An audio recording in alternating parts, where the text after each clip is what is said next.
Good morning, everyone, and welcome to this week's episode of the Student Impact Report brought to you by the Student Basic Needs Coalition. I'm Taylor Allgood, joining you from Washington, D.C. And I'm Janae Taylor, co-hosting from Sacramento, California.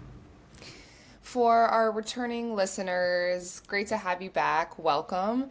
And for our new listeners who may not know, the Student Impact Report is a podcast where student leadership meets real-world impacts.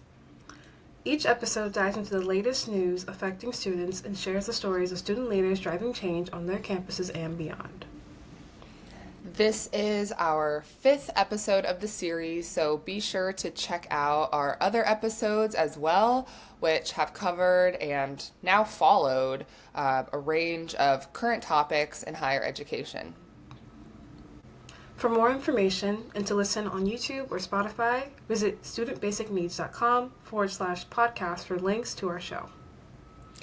And just another reminder on that note, we also recently launched our podcast interest form, where students who want to engage with our podcast can do so in 3 different ways.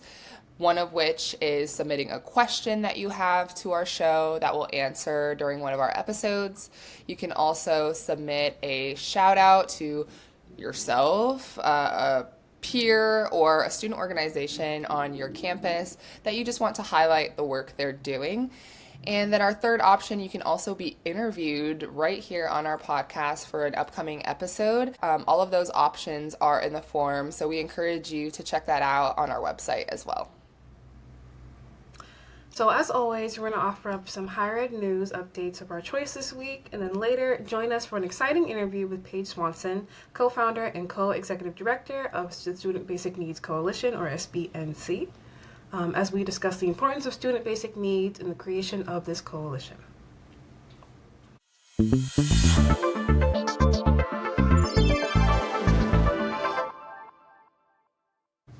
So this first story is a follow-up to something I talked about last week regarding Columbia University and their ongoing investigation of students who have participated in pro-Palestinian advocacy, protests, encampments. But the story continues, if you haven't heard, of the recent arrest of Mahmoud Khalil, a Palestinian activist and Columbia University grad student, was arrested by ICE. Kind of to update on that, and before I get into the story, right now the situation for Mahmoud. Mahmoud Khalil will remain detained in Louisiana until at least next week, but can finally speak to lawyers while they fight the Trump administration's plan to deport the Columbia University grad for his role in campus protests against Israel. A judge decided at a hearing Wednesday. This article from the Associated Press only came out today, so this is fairly recent. But in response to his arrest and what's going on with the Columbia students in the school. Students and faculty have rallied and have been demanding for his release, criticizing the university's perceived lack of support. The situation underscores escalating tensions surrounding campus activism, immigration policies, and the current political climate. Columbia is only one of 60 schools that are part of a letter of schools that are going to be under investigation. Actually, my school, Sacramento State, is one of those schools on that list. But there's plenty of schools from ranging across the nation who are going to be investigated or be cited on that list for participating in allegedly anti-Semitic acts on campus. But yeah, this is an ongoing story, and it's going to keep developing across many different schools and look differently for each how each administration at each school deals with this and how they implement it and how they go about investigating. But yeah, kind of just to keep updated on this story. American University, where I work, and also the University of Cincinnati, where I graduated from, they're also 2 schools on the list. So seeing those on the list, it definitely makes it that much more real of we do need to pay attention to what's going on and stay updated on these events as they unfold.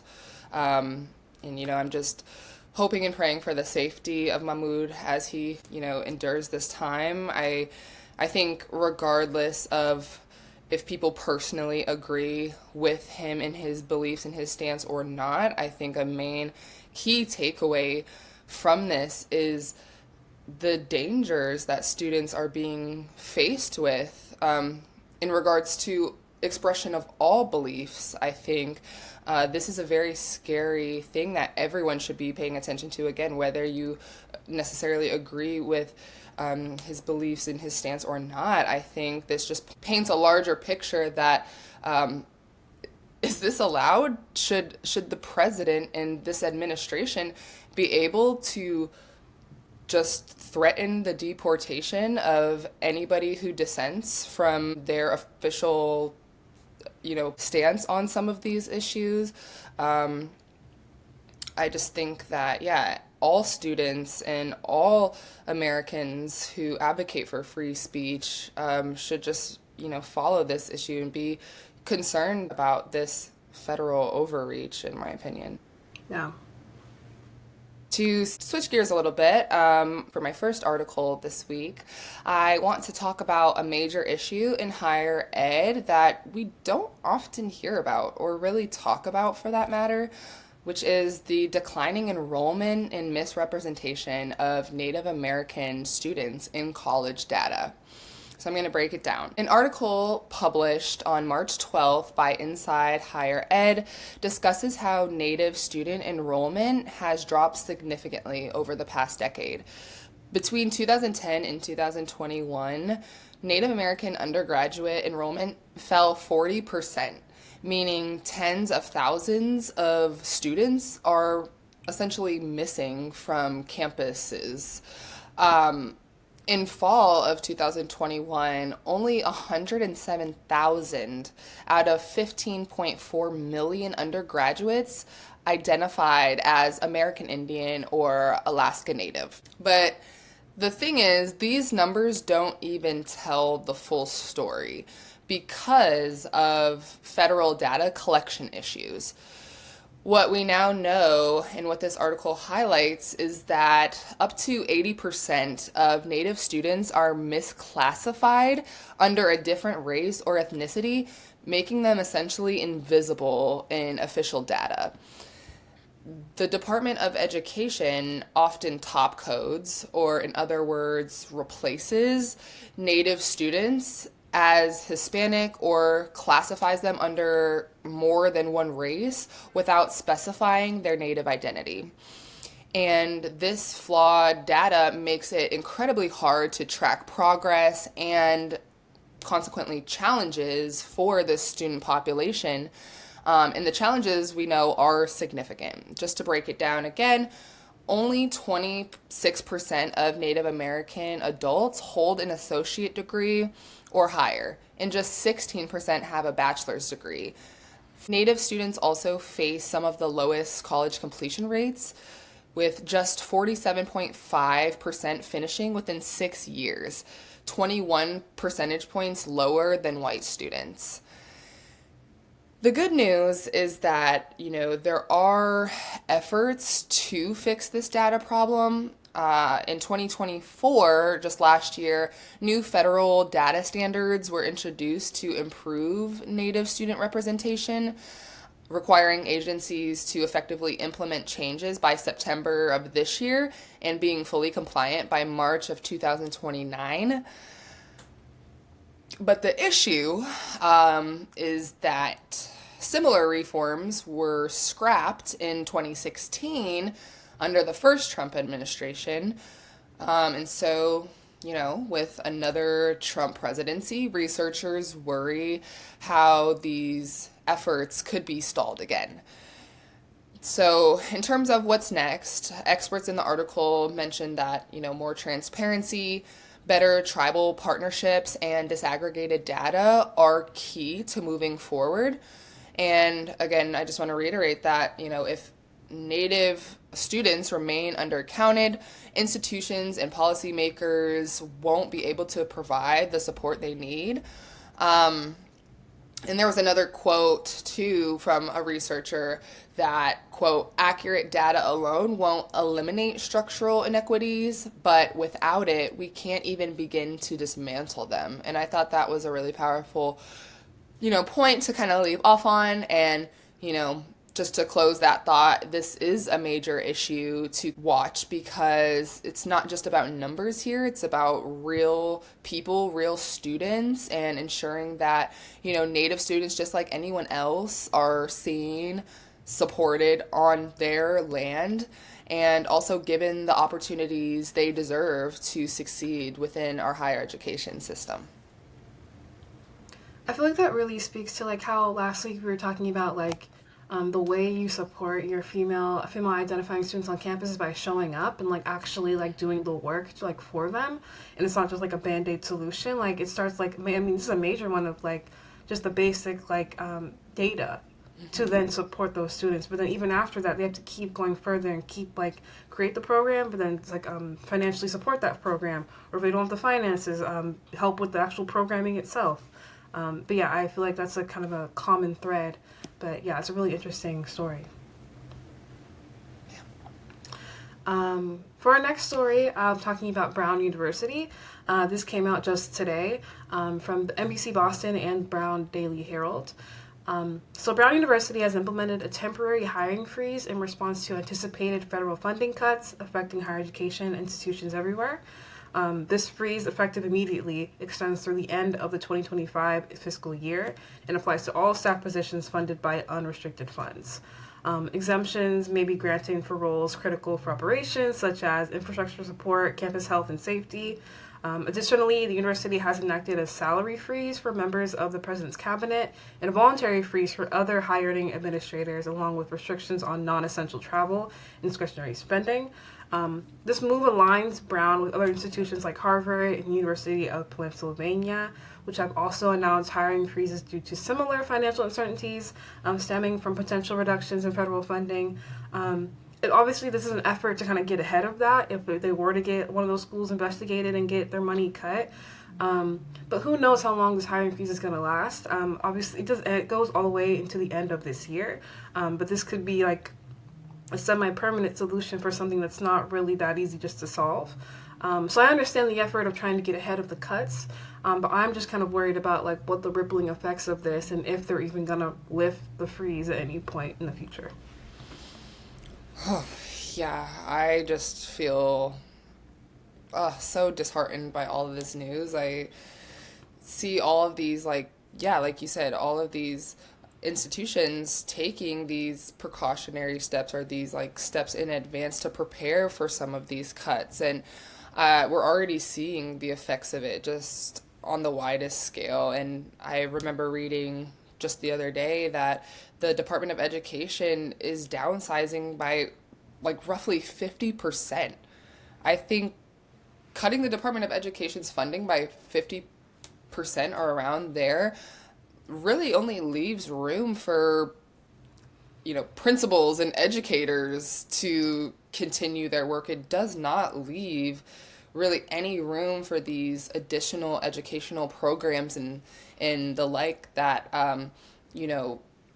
work with and support a wide range of student groups and communities, including, disabled students, students with special needs. I just worry about how all of these anticipated cuts to funding will continuously impact the ways in which quality and equitable education are able to be provided for students, not just at the K through 12 level, but also in college as well. So my next article I want to highlight switches gears a bit, but in an article published by Inside Higher Ed on March 13th, today, the day that we're recording, the United Negro College Fund revealed some powerful insights into the mental health and sense of belonging among college students at historically Black colleges and universities, or HBCUs, and predominantly Black institutions, or PBIs. First, HBCU and PBI students reported a stronger sense of belonging than their peers at other institutions, such as similar students who attend PWIs, or predominantly white institutions. 83% of respondents in the study said that they felt part of their campus community, compared to 73% of all college students who were surveyed. And more than half, 54% to be exact, said that they have a social group where they feel they belong. And 60% of those same respondents have friends that they can confide in. But despite these positives, we know that there are still serious challenges when it comes to mental health support, particularly for students of color. Many students don't seek help in these cases, with 52% of the respondents in this survey saying that they feared being judged for receiving treatment, compared to 41% of the national sample.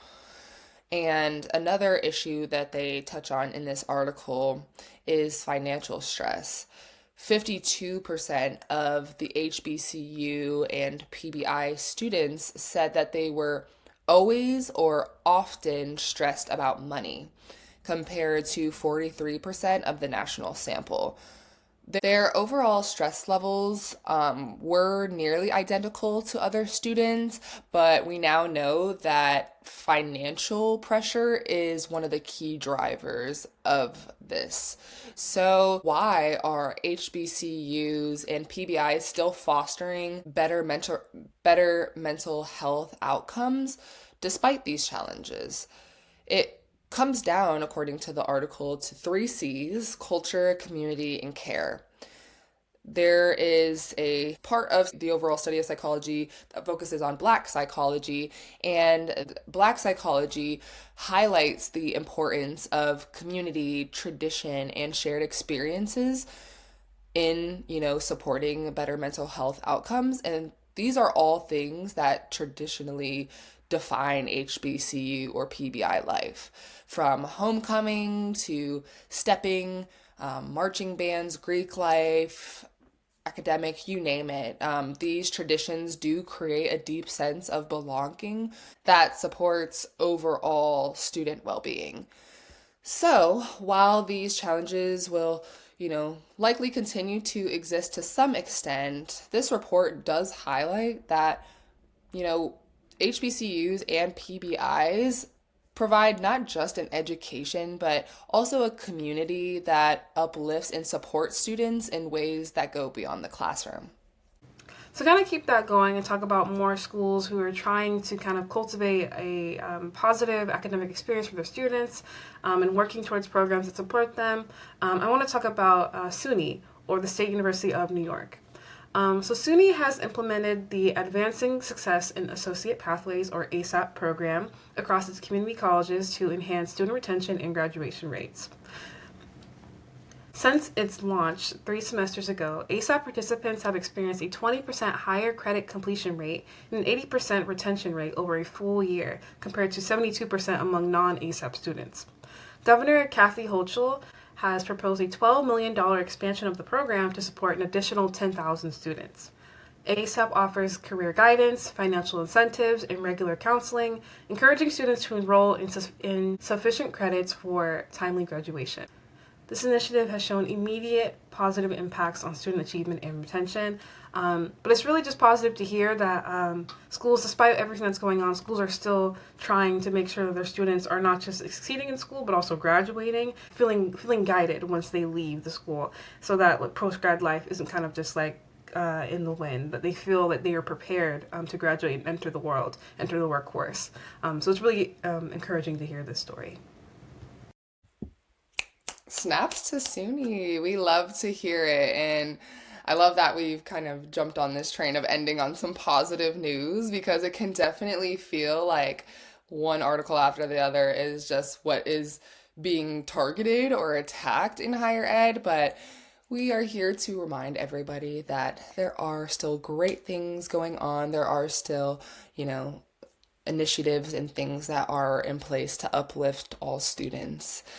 So, programs like SUNY's ASAP initiative show the power of targeted support in helping students stay on track throughout their academic careers. But as we all know, one of the biggest remaining barriers to student success is basic needs insecurity. Things like inconsistent access to nutritious foods and stable housing. Our upcoming guest for today understands this struggle firsthand and has turned it into a national movement. Stick around because next we're excited to welcome Paige Swanson to talk about student activism, leadership, and the fight to ensure every college student has the resources they need to thrive. Did I mention Paige is half of the reason this podcast exists? Stay tuned.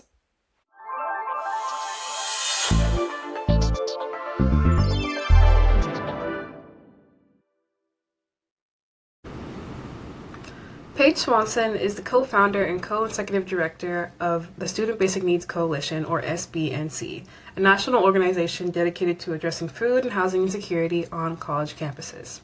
After experiencing these challenges firsthand while working multiple jobs in college, Paige launched SBNC to empower students with the resources and advocacy needed to thrive.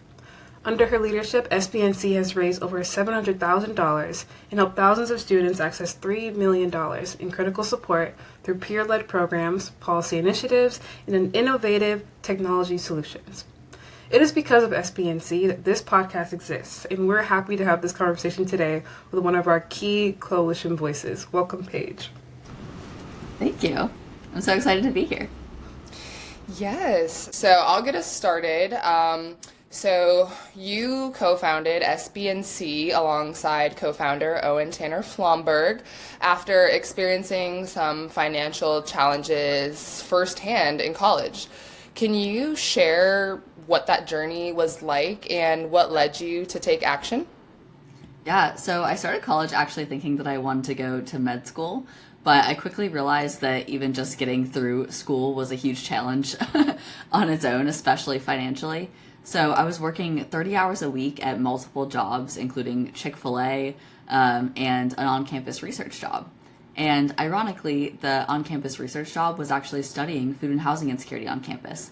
So I was doing interviews with students who were, couch surfing and struggling to afford rent while I was experiencing a lot of these same issues myself.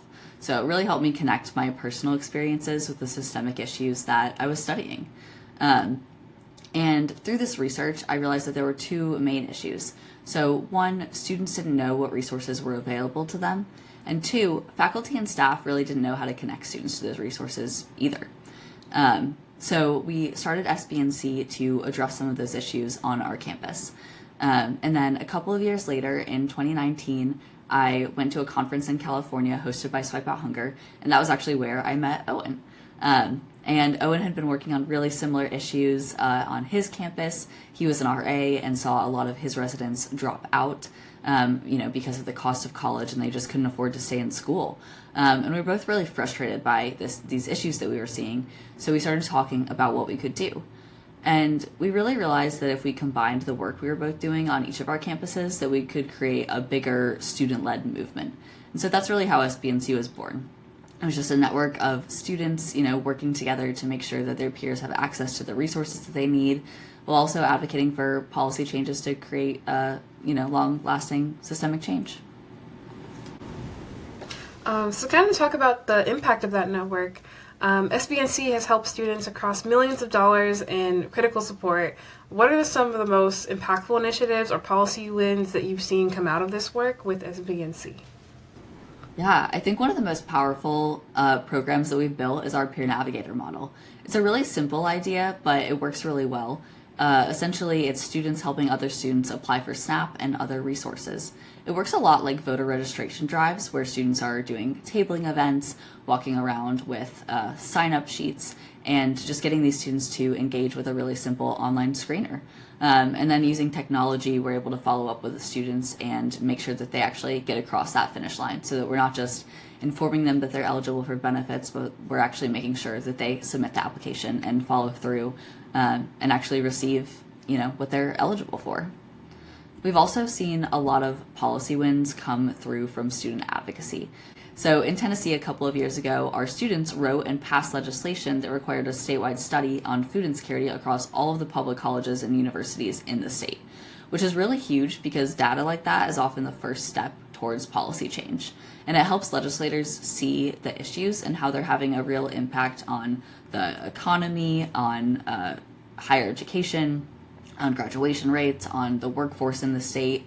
And so I think that the biggest thing to take away from this is that when students are taking the lead, real change is able to happen. So whether that's like direct outreach through the peer navigators or passing laws that force people to pay more attention to students, our student leaders are really the driving force behind everything that we do. I love that idea of the peer navigator model because I think that also, like, given the nature of the work, having that peer-to-peer connection is really important in getting that activism across. And we know that student activism has historically played a huge role in social movements. And so what do you think makes today's student-led organizing different than before, maybe? And what strategies have been most effective in mobilizing students around basic needs advocacy? Yeah, so like we were talking about the Peer Navigator program, they use social media a lot to raise awareness for these issues. So that's through TikTok, Instagram. I know, like, a lot of people, I love watching the street interviews on TikTok. So I think that's something I really want to bring into our work. Asking questions like, hey, how much in student loan debt do you have? Or, do you want to check right now and see if you're eligible for this resource? I think that can be really effective because it's a way to drive a conversation in a more natural way, where you're meeting people where they are. And so we've actually had a lot of people who filled out our eligibility screener that told us that they found out about it through Instagram or through other forms of social media.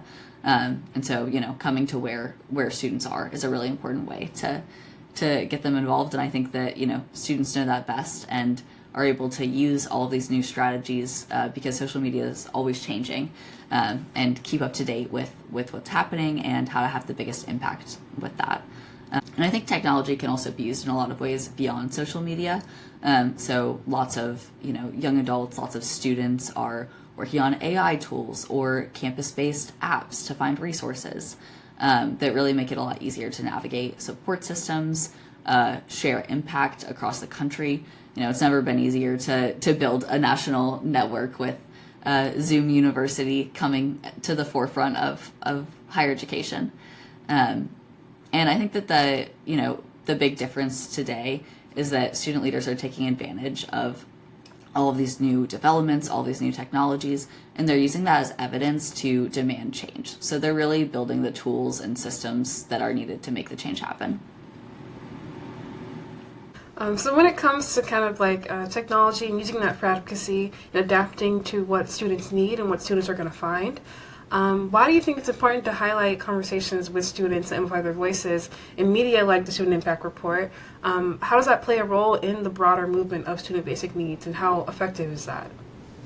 Yeah, to me, storytelling is one of the most powerful tools that we have as activists, as leaders, as higher education advocates. When you talk about student basic needs, a lot of people are picturing an abstract policy issue. They're not really connecting it to the individual humans that are really, experiencing all of these issues. And I think that when you hear students tell their stories, it becomes a lot more real. I think in our Momentum Institute program, we train a lot of students in storytelling. So we teach them how to write op-eds, how to write press releases, and how to communicate the things that they're seeing on a daily basis on their campus in a way that will make it interesting, that will make it effective, and that will spark a conversation with the wider population. I think that a lot of media sources are really focused on these institutions that are not serving a lot of students, like Ivy Leagues, for example, when what they really should be focusing on is students at community colleges, students at the public universities, and all of these places that are really serving the majority of students today. And I think that platforms like this podcast and other programs SBNC leads is a space for those student stories to be heard. And we can uplift those even if we don't have control over what, the New York Times is putting in their op-ed section. We can uplift students on our website, through the podcast, on our social media. And I think that the more we amplify these student voices, the harder it is for decision makers to ignore, whether that's in media outlets or in policy. So I know this month we've really been on the theme of women's history and empowerment, and just highlighting leaders who are incorporating these topics into their work, whether explicitly or otherwise.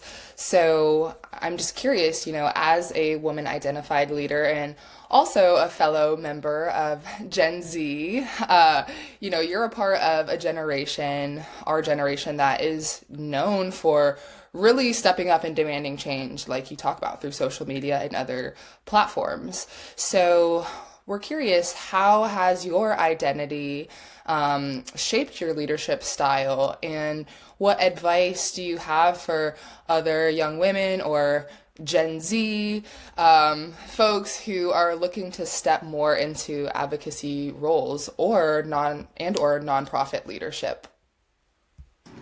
Yeah, I think it's really funny to me sometimes that I found my way into such a high profile leadership role, because when I was in high school, I definitely never viewed myself as a leader. I would step as far away as possible from any leadership role or opportunity. And then I'm not sure what sparked this change, but when I graduated high school and was about to start college, I decided that I was going to, fake it till I made it. I was going to pretend that I was good at leading things, and then eventually that would happen. I think a lot of it was part of that I knew I would have to, get these advanced internships and job opportunities and leadership roles to be able to get into grad school, to get a good job. So I was very outcomes motivated. But I think that as I started to actually do these things, as I started to lead organizations, take on, more leadership roles in my sorority or in different student organizations that I was a part of, I realized that I had a lot of valuable perspectives to bring to the table. And so I think that that's a huge part of leadership, is realizing that your voice matters and that your experience is unique and no one else can replicate that. So you have to be confident in what you bring to the table, which is a lot easier said than done. I know, but I think that, one of the biggest shifts for me was recognizing that I didn't need permission to take up space. I just needed to start doing it. So I think for young women looking to step into this work, my biggest advice is to find a good community that supports you. So surround yourself with people who see your potential, who push you to keep going, and don't be afraid to claim your expertise. If you've lived it, you understand the problem better than anyone else, and that makes you the most qualified person to fight for the solution. I really love that quote of not being afraid, to having have the audacity just to put yourself out there and use your voice. I really love hearing that.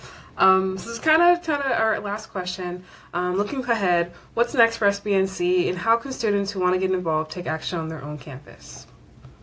I love framing it with the word audacity, and that's what I would love to leave students with. Yeah, have the audacity to take up space, join the movement. I think for students who want to get involved, we're expanding our peer navigator model, piloting our AI tool this summer, and continuing to push for policy changes that are removing barriers for low-income students, first-gen students, and all students, really. The goal is to make it as easy as possible for students to get the support that they need, whether that's food, housing, or financial aid.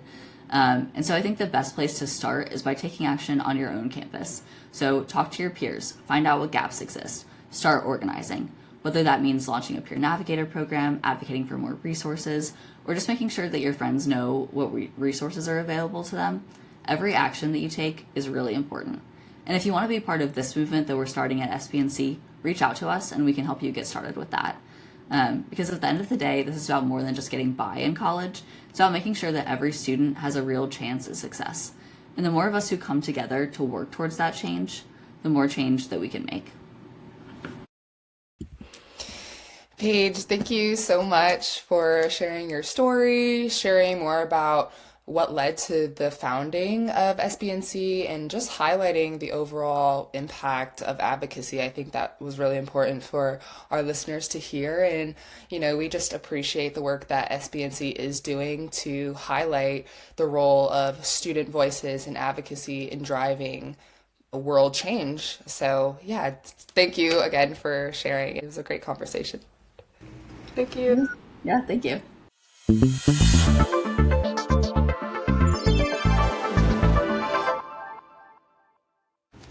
So that wraps up this week's episode of the Student Impact Report. Make sure to follow us on Instagram at SBNC_USA for updates. You can also catch our episodes on Spotify and YouTube, so be sure to visit studentbasicneeds.com/podcast to tune in next week. Again, my name is Maya. And I'm Taylor. Thanks for listening, and we'll see you next time on the Student Impact Report.